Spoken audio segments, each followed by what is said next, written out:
बिस्मिल्लाहिर्रहमानिर्रहीम। मुअज़्ज़ज़ नाज़रीन, आज मैं आपसे बात करूँगा कि बच्चों का जो स्पीच का मसाइल पैदा हो रहे हैं उसकी तो वजूहात बहुत सारी हैं, लेकिन जो ज़्यादा वजह पेश आ रही है वो मोबाइल फ़ोन पे बच्चों को कार्टून लगा के देने की वजह से है।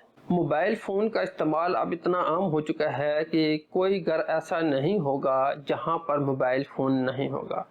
अब तो वो बटन वाला मोबाइल उक्का दुक्का किसी के पास नज़र आएगा। अक्सरियत लोगों के पास स्मार्टफोन टच वाला मोबाइल फ़ोन होता है।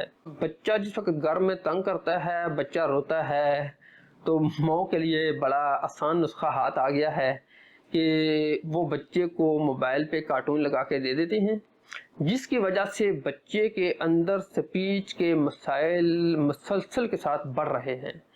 अब यहाँ तक कि हमारे पास जो माएँ बच्चों को लेकर आ रही हैं, तो इसमें से 90% बच्चे ऐसे होते हैं जो मोबाइल फ़ोन पे कार्टून देखते हैं। अब मैंने ये खुद इस बात का इतराफ़ किया है कि ये बच्चा मोबाइल पे कार्टून बहुत ज़्यादा देखता है, और जब हम लोग इसको आवाज़ देते हैं या कुछ बोलते हैं तो ये हमारी आवाज़ न सुनता है, न हमारी आवाज़ की तरफ तवज्जो देता है, न बात सुनता है।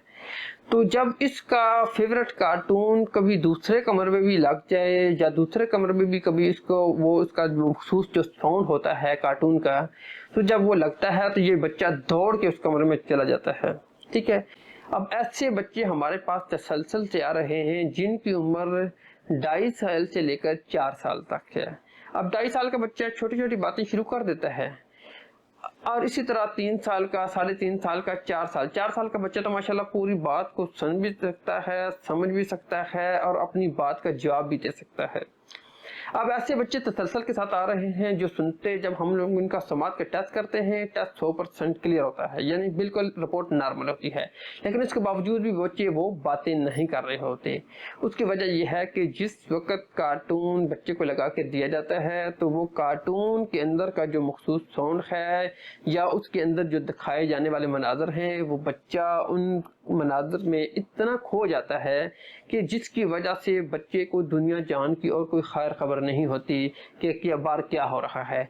इसलिए अगर कोई किसी बच्चे के साथ ऐसा कोई मसाइल पेश आ रहे हैं तो आप सबसे पहले तो यह है कि उसका टेस्ट करवा के उसका ये कन्फर्म कर लें कि समाज के हवाले से कोई मसला तो नहीं है।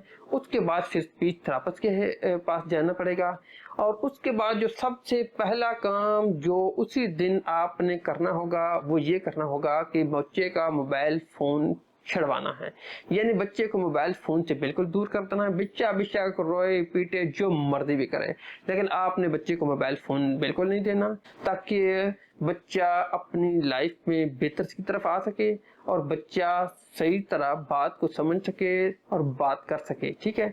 और ऐसे बच्चों के लिए फ़ौरन से फ़ौरन आप कोशिश करें कि उनको इन चीज़ों से, मोबाइल फ़ोन, टीवी, वीडियो वगैरह, इन चीज़ों से आप जल्दी से जल्दी दूर करें। ठीक है। मुअज़्ज़ज़ नाज़रीन, अपना और अपने प्यार को बहुत ख्याल रखिएगा। अल्लाह हाफ़िज़।